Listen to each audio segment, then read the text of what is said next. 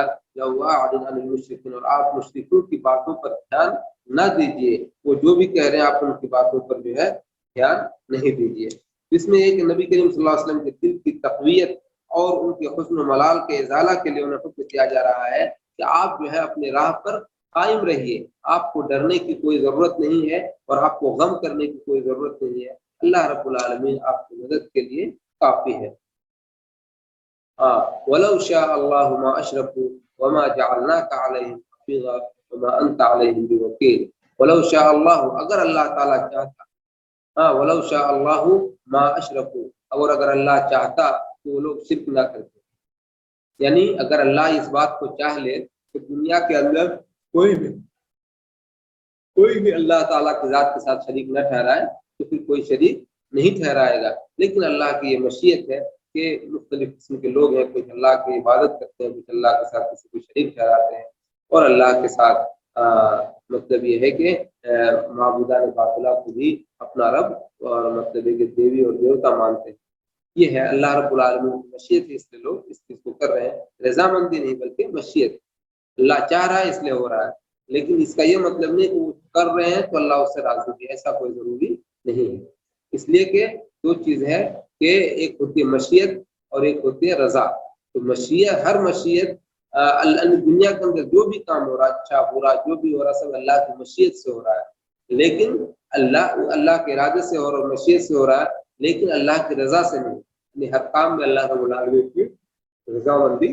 نہیں ہے۔ تو یہ اللہ تعالیٰ کرا کہ وَلَوْ شَاءَ اللَّهُ مَا أَشْرَكُوا، یعنی نبی کو ایک طرح سے تسلی ہے کہ آپ کو گھبرانے کی اور پریشان ہونے کی ضرورت نہیں ہے، یہ جو شرک کر رہے ہیں جو بھی کر رہے ہیں یہ اللہ کی ایک مشیت کے تحت ہی کر رہے ہیں، ورنہ اگر اللہ چاہتا تو یہ لوگ کوئی بھی شرک نہیں کرتے۔ وَمَا جَعَلْنَاكَ عَلَيْهِمْ حَفِيظًا، اور ہم نے آپ کو ان کا نگہبان نہیں بنایا، آپ ان کے ذمہ دار نہیں ہیں، آپ کی جو ذمہ داری ہے وہ صرف اور صرف یہ ہے کہ آپ ان کو اپنے رب کا پیغام ان تک پہنچا دیجیے۔ وَمَا أَنْتَ عَلَيْهِمْ بِوَكِيلٍ، اور آپ جو ہے ان کی طرف سے وَمَا جَعَلْنَاكَ عَلَيْهِمْ حَفِيظًا وَمَا أَنْتَ عَلَيْهِمْ بِوَكِيلٍ، اور نہ آپ ان کی طرف سے مقرر کردہ ان کا نگراں ہے، یعنی آپ کو ان کا نگراں بھی مقرر نہیں کیا گیا ہے کہ آپ ان کی ایک ایک چیز کی خبر رکھیں، اور مطلب یہ ہے کہ ان کے سارے گناہوں کے ذمہ دار ہیں، ایسی کوئی بات نہیں ہے، بلکہ آپ کا جو کام ہے وہ صرف اور صرف جو ہے تو آپ کے اللہ کے دین کو ان تک پہنچا دینا ہے۔ تو دیکھیے اس میں جو ہے وَلَوْ شَاءَ اللَّهُ مَا أَشْرَكُوا، اگر اللہ چاہتا تو وہ لوگ شرک نہیں کرتے، اسی کے تعلق سے بتایا جا رہا ہے کہ مشرک اور جو کافر کو گمراہ کرنے کی حکمت کیا ہے یہ اللہ ہی جانتا ہے، اللہ کے سوا کوئی انسان نہیں جانتا ہے۔ اگر وہ چاہتا تو تمام بنی نوع انسان کو راہ ہدایت پر اکٹھا کر دیتا، لیکن وہ اپنی مشیت اور حکمت کے تقاضے کے مطابق جسے چاہتا ہے ہدایت دیتا ہے اور جسے چاہتا ہے گمراہ کرتا ہے۔ اللہ سے اس کے افعال کے بارے میں کوئی نہیں پوچھا جائے گا، کوئی پوچھ نہیں سکتا ہے، البتہ بندوں سے ان کے اعمال کے بارے میں پوچھا جائے گا، ان سے حساب لیا جائے گا کہ تم نے ایسا کیوں کیا۔ اور نبی کریم صلی اللہ علیہ وسلم کی ذمہ داری نہیں تھی کہ وہ انسانوں کے اعمال اور اقوال کا ریکارڈ رکھیں، یہ آپ کی ذمہ داری نہیں ہے کہ آپ ان کے بارے میں ایک ایک چیز کا حساب رکھیں، کس نے کیا کیا ہے کس نے کیا نہیں کیا، بلکہ اللہ آپ کی ذمہ داری صرف اور صرف جو ہے اس بات کی تھی کہ آپ اللہ کے پیغام کو ان تک پہنچا دیں، ان کا کام تو اللہ کا پیغام اس کے بندوں تک پہنچا دینا تھا، سو انہوں نے اللہ کے رسول صلی اللہ علیہ وسلم نے اس کام کو مکمل طریقے سے پورا کر دیا۔ یہ اب اس کے بعد قرآن مجید کے اندر بہت ہی امپورٹنٹ نصیحت کی گئی ہم لوگوں کو مشرکین کہتے ہیں کہ ولا تسبوا الذين يدعون من دون الله فيسبوا الله عدوا بغير علم كذلك زينا لكل أمة عملهم ثم إلى ربهم مرجعهم فينبئهم بما كانوا يعملون۔ ولا تسبوا، سب سبوا مطلب برا بھلا کہنا، گالی دینا، ولا تسبوا الذين يدعون من دون الله، کہ اے مسلمانوں کو خطاب کرتے ہوئے کہا جا رہا ہے کہ تم ان لوگوں کو گالیاں نہ دو، ان کو برا بھلا نہ کہو جو وہ غیر اللہ کو پکارتے ہیں، یعنی اللہ کے سوا وہ جن چیزوں کو پکارتے ہیں تم ان کو برا بھلا نہ کرو، گالی گلوچ نہ کیا کرو۔ فَيَسُبُّ اللَّهَ عَدْوًا بِغَيْرِ عِلْمٍ، تو اس کا نتیجہ کیا ہو، کہیں ایسا نہ ہو کہ وہ بغیر جانے سمجھے زیادتی کرتے ہوئے اللہ کو گالی دے۔ یعنی کہ تم تو ان کو برا بھلا اس لیے کہو گے کہ وہ معبودان باطلہ ہے، ان کی کوئی حقیقت نہیں ہے، لیکن وہ چونکہ ان کی عبادت کرتے ہیں تو وہ بھی الٹے کیا کرنا شروع کر دیں گے، ری ایکشن میں کہیں ایسا نہ ہو کہ وہ اللہ رب العالمین کو برا بھلا کہنا شروع کر دیں۔ فَيَسُبُّ اللَّهَ عَدْوًا بغیر علم، تو بغیر سمجھے بغیر جانے ہوئے زیادتی کرتے ہوئے اللہ تعالیٰ کو بھی گالی دینے لگتا ہے۔ كَذَلِكَ نُفَصِّلُ الْآيَاتِ وَكَذَلِكَ زَيَّنَّا لِكُلِّ أُمَّةٍ عَمَلَهُمْ، ہم نے اسی طرح ہر جماعت کی نگاہ میں ان کے عمل کو خوشنما بنا دیا ہے۔ یعنی ہر آدمی جو بھی کر رہا ہے، جو جس کی پوجا کر رہا ہے، جو جس کی عبادت کر رہا ہے، اس کو لگ رہا ہے کہ ہم ہی افضل ہیں اور ہم ہی صحیح ہیں، تو اللہ تعالیٰ نے اس طرح سے کر دیا کہ ان کو لگتا ہے کہ اب ہم ہی حق پر ہیں۔ وَكَذَلِكَ زَيَّنَّا لِكُلِّ أُمَّةٍ عَمَلَهُمْ، اسی طرح ہم نے ہر امت کو یا ہر جماعت کی نگاہ میں جو ان کا جو اپنا عمل ہے اس کو خوشنما بنا دیا ہے۔ ثُمَّ إِلَىٰ رَبِّهِمْ مَرْجِعُهُمْ فَيُنَبِّئُهُم بِمَا كَانُوا يَعْمَلُونَ، پھر انہیں اپنے رب کی طرف لوٹ کر جانا ہے، بس وہ انہیں ان کے اعمال کی خبر دے گا۔ پھر جو ہے کہ اللہ تعالیٰ ان کو ان کے بارے میں بتائے گا کون سا عمل صحیح تھا اور کون سا عمل غلط تھا، اس کی اطلاع اللہ رب العالمین بروز قیامت اس کو وہاں پہ دے دے گا کہ تم نے جو کچھ بھی کیا ہے وہ صحیح ہے یا نہیں۔ دیکھیے اس آیت کے اندر جو ہے اللہ رب العالمین نے کہا کہ لا تسبوا الذین، تم ان کو گالی نہ دو، برا بھلا نہ کرو۔ اس کے اندر مومنوں کو ایک نہایت ہی ادب کی تعلیم دی گئی ہے کہ انہیں مشرکین کے جھوٹے معبودوں کو گالی دینے سے اس لیے منع کیا گیا ہے کہ مشرکین جو ہے تو غصہ میں آ کر کہیں اللہ تعالیٰ کو گالی نہ دے دیں۔ تو عبد الرزاق نے قتادہ رضی اللہ عنہ سے قتادہ سے روایت کی ہے کہ مسلمان کافروں کے بتوں کو گالیاں دیتے تھے، کہ مسلمان جو تھے وہ کافروں کے بتوں کو گالیاں دیتے تھے، تو انہیں روکا گیا کہ تم اس طرح سے نہ کرو، کسی کے معبود کو یا مطلب یا کسی کے بت کو تم گالی نہ دو تاکہ وہ اللہ کو گالی نہ دینے لگے۔ اور اس سلسلے میں ابن جریر اور ابن ابی حاتم وغیرہ نے ابن عباس رضی اللہ عنہ سے روایت کی ہے کہ مشرکین نے کہا اے محمد تم ہمارے معبودوں کو گالی دینے سے باز آ جاؤ، تم ہمارے معبودوں کو برا بھلا کہنے سے باز آ جاؤ، ورنہ ہم بھی تمہارے رب کی برائی بیان کریں گے۔ تو اللہ تعالیٰ نے بتوں کو گالی دینے سے منع کر دیا کہ تم لوگ کسی کے بتوں کو گالی نہ دو، اس لیے کہ جہاں کسی بڑی برائی کا دروازہ کھلنے جانے کا اندیشہ ہو وہاں چھوٹی نیکی کو نظر انداز کر دیا جائے گا۔ اور بخاری نے عبداللہ بن عمر رضی اللہ عنہ سے روایت کی ہے کہ کبیرہ گناہوں میں سے یہ ہے کہ آدمی اپنے والدین پر لعنت، بخاری کی روایت ہے، اس میں کہ اللہ رسول صلی اللہ علیہ وسلم فرمایا کہ کبیرہ گناہ ہے کہ انسان اپنے ماں باپ کو لعن طعن کرے، اس کو برا بھلا کہے۔ تو صحابہ کرام نے کہا کہ کوئی ایسا اپنے آپ ایسا ہو سکتا ہے کہ کوئی آدمی اپنے ہی ماں باپ کو برا بھلا کہے؟ تو آپ صلی اللہ علیہ وسلم نے فرمایا کہ ہاں، وہ ڈائریکٹ تو نہیں دیتا لیکن اس کا طریقہ یہ ہوتا ہے کہ وہ کسی کے ماں باپ کو گالی دے گا تو وہ آدمی بھی اس کے باپ کو گالی دے گا، اور اس کی ماں کو گالی دے گا تو وہ اس کی ماں کو گالی دے گا۔ یعنی وہ کسی کے باپ کو گالی دے گا، جواب میں وہ اس کے باپ کو گالی دے گا، وہ کسی کی ماں کو گالی دے گا تو جواب میں وہ بھی اس کی ماں کو گالی دے گا۔ اس طریقے سے شریعت نے ہمیں ایک ادب سکھایا ہے کہ ان کے جو بھی اعمال ہیں، برے اعمال ہیں یا جن کی پوجا کرتے ہیں وہ کرنے دو، کوئی بات نہیں، تم ان کو حق بات پہنچا دو، لیکن ان کے معبودان باطلہ کو برا بھلا نہ کہو۔ اور یہی خصوصاً ہم مسلمانوں کو، جو ہندوستان میں رہنے والے مسلمان ہیں، ہم کو اس چیز کی طرف خصوص دھیان دینی چاہیے کہ کچھ ناعاقبت اندیش قسم کے لوگ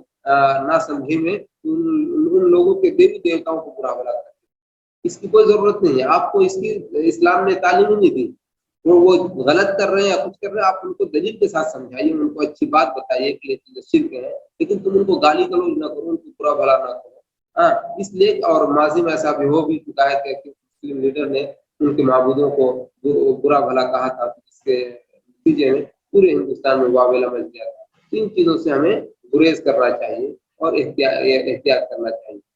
ہم ان کی تو حالت یہ ہے کہ ہم گالی نہیں دیتے، کچھ نہیں کرتے، تب بھی وہ گالی دیتے ہیں، تو بھلا پھر اس وقت کیا صورتحال ہوگی جب ہم گالی دیں گے، تو اس وقت صورتحال اور زیادہ خراب ہو جائے گی۔ اسی لیے شریعت نے یہ بہت ہی اہم ترین قاعدہ اپنے ماننے والوں کو سکھایا ہے کہ تم اس طرح کی حرکت بالکل بھی نہ کرو۔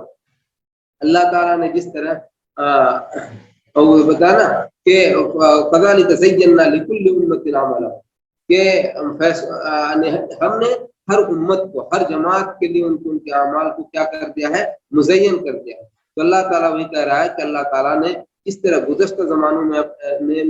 اپنے نزدیک معلوم حکمتوں کے پیش نظر بہت سی گمراہ قوموں کے اعمال کو ان کے نگاہوں میں خوبصورت اور مزین بنا دیا تھا، اسی طرح اس نے مشرکین مکہ کے دلوں میں بھی بتوں کی محبت ڈال دی، اس لیے وہ ان کی وکالت اور حمایت کرتے، انہیں اپنا معبود بتاتے۔ لیکن قیامت کے دن جب اپنے رب کے حضور پیش ہوں گے تو انہیں مشرکانہ اعمال کا بدلہ دیا جائے گا، اور پھر ان کو بتایا جائے گا کہ تم جو کچھ کرتے تھے وہ غلط کرتے تھے۔ اسی طریقے سے آج کے زمانے میں بھی جو مشرکین ہیں یا دیگر لوگ ہیں جو اللہ کے علاوہ دیگر چیزوں کی عبادت کرتے ہیں، ان کے دل میں اس چیز کی محبت ڈال دی گئی ہے، اور اس وجہ سے وہ اس کی توہین بالکل بھی برداشت نہیں کرتے۔ لیکن کل قیامت کے دن کو اللہ رب العالمین بتا دے گا، ثم ينبئهم بما كانوا يفعلون، پھر وہ جو بما كانوا يعملون، تو اللہ تعالیٰ ان کو آگاہ کر دے گا جو کچھ وہ کیا کرتے تھے۔ اس کے بعد اللہ تعالیٰ فرما رہا ہے وَأَقْسَمُوا بِاللَّهِ جَهْدَ أَيْمَانِهِمْ لَئِنْ جَاءَتْهُمْ آيَةٌ لَيُؤْمِنُنَّ بِهَا قُلْ إِنَّمَا الْآيَاتُ عِندَ اللَّهِ وَمَا يُشْعِرُكُمْ أَنَّهَا إِذَا جَاءَتْ لَا يُؤْمِنُونَ۔ وَأَقْسَمُوا بِاللَّهِ، اور ان لوگوں نے، مشرکین کے بارے میں کہا جا رہا ہے وَأَقْسَمُوا بِاللَّهِ جَهْدَ أَيْمَانِهِمْ، اور وہ اللہ کی بڑی سخت قسم کھاتے ہیں، جہد ایمان، سخت قسم کا قسم کھاتے ہیں۔ کیا کھاتے ہیں؟ قسم کھا کر کہتے ہیں کہ اگر ان کے پاس کوئی نشانی آئے گی تو اس پر ایمان لے آئیں گے۔ وہ کہتے ہیں کہ اگر ہم پر کوئی مطلب اللہ کی طرف سے نشانی بھیجی گئی تو ہم بھی ضرور ایمان لے آئیں گے۔ تو آپ کہہ دیجئے کہ نشانیاں تو اللہ کے پاس، قل اے نبی آپ کہہ دیجئے انما الآیات، بے شک جو آیتیں ہیں نشانیاں ہیں تو ہمارے پاس تو نہیں ہے، وہ کس کے پاس ہے؟ عند اللہ، اللہ کے پاس ہے۔ وما یشعرکم انہا اذا جاءت لا یؤمنون، اور اے مسلمانوں تمہیں کیا معلوم کہ اگر نشانیاں آ بھی جائیں تو وہ ایمان نہیں لائیں گے، اور آپ کو کیا معلوم، یعنی کہ یہ جو کافر کہتے ہیں کہ اگر ہمارے پاس کوئی نشانی آ جائے تو ہم ایمان لے آئیں گے ضرور، یہ تو دھوکہ دے رہے ہیں۔ آپ کو کیا معلوم کہ ہم نشانی جب لے کے بھی آ جائیں گے تب بھی پھر بھی وہ جو ہے اللہ کے مطلب یہ کہ دلائل کو ٹھکرا دیں گے، اللہ کے دلائل کو جھٹلا دیں گے، اور وہ اپنی ہی روش اور ڈگر پر قائم رہیں گے۔ اس لیے جو ہے تو ان کی جو یاد، ان کا جو دعویٰ ہے یا ان کا جو مطالبہ ہے یہ بیکار ہے، اس کی کوئی اندر کوئی جان نہیں ہے۔ اس لیے کہ اس سے پہلے بھی فرعون نے اور اس کے علاوہ دیگر قوموں نے اپنے اپنے نبیوں سے بہت ساری نشانیوں کا مطالبہ کیا، اور ان کے کہنے پر نبی نے کوئی نشانی ان کو پیش کی، اس کے باوجود بھی وہ اپنے سرکشی میں اور اڑیل پنے میں جمے رہے، اور اللہ کی ذات پر ایمان ان لوگوں نے نہیں لایا۔ اس سے ہی کہا جا رہا ہے وما یشعرکم انہا اذا جاءت لا یؤمنون، اور آپ کو کیا پتا کہ اگر یہ نشانی آ بھی جائے تب بھی جو ہے تو یہ کیا کریں گے، تب بھی جو ہے تو اللہ رب العالمین کی ذات پر ایمان بالکل بھی نہیں لائیں گے۔ یعنی کہ مشرکین مکہ نے اپنی عادت کے مطابق رسول اللہ صلی اللہ علیہ وسلم سے کسی ایک نشانی کا مطالبہ، جیسے ہمیشہ وہ کرتے رہتے تھے، چاند کے 2 ٹکڑے کر دو، ایسا کر دو، ویسا کر دو، حالانکہ سب کچھ ہو گیا پھر بھی وہ ایمان نہیں لائے۔ تو پھر وہ مطالبہ کیا اور قسم کھا کر کہا کہ اگر یہ نشانی آ گئی تو ہم لوگ ضرور ایمان لے آئیں گے۔ لیکن ان کا مقصد ایمان لانا اصل میں نہیں تھا، بلکہ رسول اللہ صلی اللہ علیہ وسلم اور اللہ کی آیتوں کو جھٹلانا تھا، اللہ کی آیتوں کا مذاق بنانا تھا، یہ دیکھنا تھا کہ بس یہ لا پاتا ہے یا نہیں لا پاتا ہے۔ اور اسی وجہ سے انہوں نے کہا کہ اگر تم لیا ہوگا تو ایمان لائیں گے، حالانکہ ایمان لانے کی کوئی نیت نہیں تھی۔ اسی لیے اللہ تعالیٰ نے آپ صلی اللہ علیہ وسلم کو حکم دیا کہ ان کے جواب میں انہیں کہہ دے کہ آیتیں اور نشانیاں یہ ہمارے بس کی چیز نہیں ہے، یہ سب اللہ رب العالمین کے پاس ہے، اور بہت زیادہ ہے اللہ تعالیٰ کے پاس، لیکن تمہاری مرضی کے مطابق ان کا لانا میرے اختیار میں نہیں ہے۔ ایسا نہیں ہوگا کہ تم کہو کہ ایمان کوئی آیت اور نشانی لے آؤ تو ہم ایمان لائیں گے، تو ہم اس طرح سے نہیں کر سکتے ہیں۔ یہ اللہ کی مرضی پر منحصر ہے، اللہ جب چاہے گا کوئی نشانی پر نازل فرمائے گا۔ اس کے بعد اللہ تعالیٰ نے مومنوں کو خطاب کرتے ہوئے فرمایا کہ تم جو چاہتے ہو کہ مشرکین ایمان لے آئیں تو تمہیں کیا معلوم کہ اگر ان کی مانگ کے مطابق اللہ تعالیٰ نشانیاں بھیج دے گا تو بھی وہ ایمان نہیں لائیں گے، اور ہو سکتا ہے جس طریقے سے ابھی وہ ہے اسی طریقے سے وہ بھی اس وقت بھی باقی رہ جائیں گے اپنی اڑیل پنے پر، اپنے کفر پر اور اپنے شرک پر۔ وَنُقَلِّبُ أَفْئِدَتَهُمْ وَأَبْصَارَهُمْ كَمَا لَمْ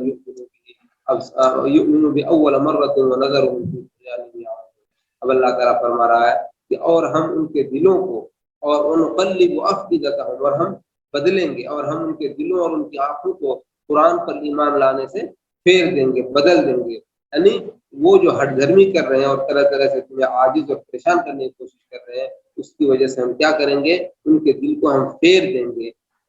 کما لم یؤمنوا بها اول مرہ، جیسا کہ وہ اس پر پہلی بار ایمان نہیں لائے تھے، اب بھی ہم ان کو ایمان لانے سے پھیر دیں گے، کیونکہ ان کے ایمان لانے سے کوئی فائدہ نہیں ہے. کما لم یؤمنوا بها اول مرہ ونذرهم في طغيانهم يعمهون، اور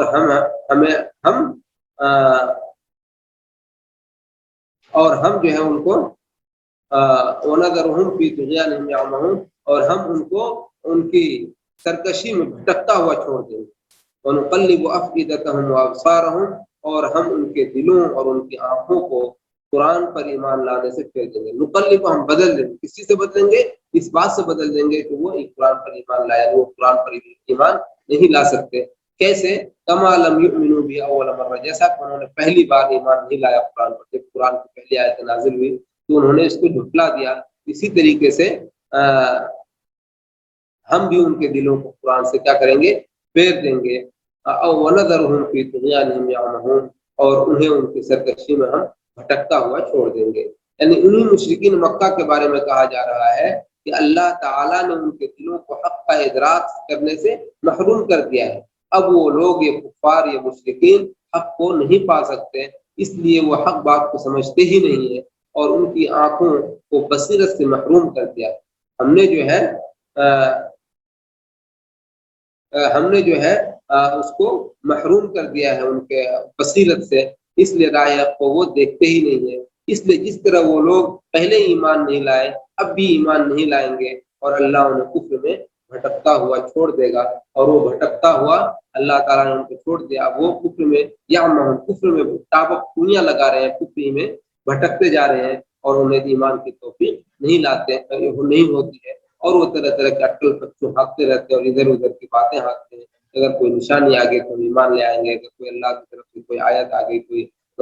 خارق عادت چیز آ گئی تو ہم ایمان لے آئیں گے. یہ سب چیزیں ان کی ہٹ دھرمی کی نشانی ہے، کیونکہ اس سے پہلے بھی اللہ کے رسول پر کئی مرتبہ سے وہ اللہ کے رسول صلی اللہ علیہ وسلم سے انہوں نے کئی مرتبہ مطالبہ کیا تھا، اور اللہ کے رسول نے بہت ساری آیتوں کو پیش بھی کیا، بہت ساری نشانیوں کو، لیکن پھر بھی وہ ایک اپنے ہی دین پر اور اپنی ہٹ دھرمی پر قائم رہے. اس لیے اللہ تعالیٰ یہاں پر فرما رہا ہے کہ اس طرح کی باتوں کے، ان کی باتوں کو پر کان دھرنے کی ضرورت نہیں ہے اور ان کے ہر مطالبے کو پورا کرنے کی ضرورت نہیں ہے. اس لیے کہ یہ ہے ہی جاہل اور یہ ہے کہ محروم قوم، جن کے حق میں، جن کے نصیب میں ہدایت یافتہ ہونا نہیں ہے، اور وہ اسی طریقے سے اپنی ضلالت اور گمراہی میں بھٹکتے رہیں گے اور وہ کبھی ایمان نہیں لا سکتے. ہم نے ان کے دلوں کو ایمان لانے سے پھیر دیا ہے. یہ ہوئی آج کے سورۃ الانعام کی آیتوں کی ترجمہ، مختصر ترجمہ اور تفسیر. اب انشاءاللہ آئندہ جو مدرس ہو آپ لوگوں کو 8ویں پارے کی پہلی آیت سے درس دیں گے انشاءاللہ. میں انہی باتوں کے ساتھ آج کے اس درس کو ختم کرتا ہوں. سبحانک اللہم و بحمدک، اشہد ان لا الہ الا انت، استغفرک و اتوب الیک. کسی کا آج کی آیت سے متعلق کوئی سوال ہو تو سوال کر سکتے ہیں. آج کی جو 8-10 آیتوں کی تلاوت کی گئی ہے، ترجمہ اور تفسیر کیا گیا، اس کے متعلق یہ بیسیکلی یہ جو آیتیں ہیں آج کی بنیادی طور پر مشرکین اور کفار کے بارے میں ہے اور ان کے شبہات کا ازالہ ہے، اور اللہ رب العالمین نے مومنین کو ان کے ساتھ تعامل کے کچھ طریقے بتائے ہیں کہ وہ اس طرح کی باتیں کرتے ہیں تو ہمیں ان کے ساتھ کیسا رویہ اختیار کرنا چاہیے. اور خاص طور سے ایک جو اہم اور امپورٹنٹ چیز ہے وہ یہ ہے کہ ہمیں ان کے معبودان باطلہ کو برا بھلا نہیں کہنا چاہیے. کہیں ایسا نہ ہو کہ ان کے معبودان باطلہ کو، جو کہ حقیقت میں باطل ہے، ان کو برا بھلا کہنے کے نتیجے میں کیا ہوگا کہ وہ پھر ہمارے اللہ کو، جو کہ حقیقی اور سچا معبود ہے، ان کو پھر وہ برا بھلا نہ کہنا شروع کر دے. جیسا کہ ہوتا ہے، ہم اور آپ ان چیزوں کا خاص کر کے ہندوستانی سماج میں آئے دن مشاہدہ کرتے رہتے ہیں، اور الٹے سیدھے ایسے بےہودہ کوئی کرتے ہیں. ہم کچھ نہیں کہتے پھر بھی وہ ایسے بےہودہ کوئی کرتے ہیں کہ اللہ تعالیٰ سبحانہ کو ایسے گھٹیا حرکتوں سے محفوظ رکھتے اور ایسے ظالموں کو اللہ تعالیٰ ہدایت دے یا پھر ان کو ان کے کیفر کردار تک پہنچائے. یہ جو کیا ہے اس کا نام، ابھی اپنے انڈیا میں جو چل رہا ہے نرسنگ آنند سرسوتی کا،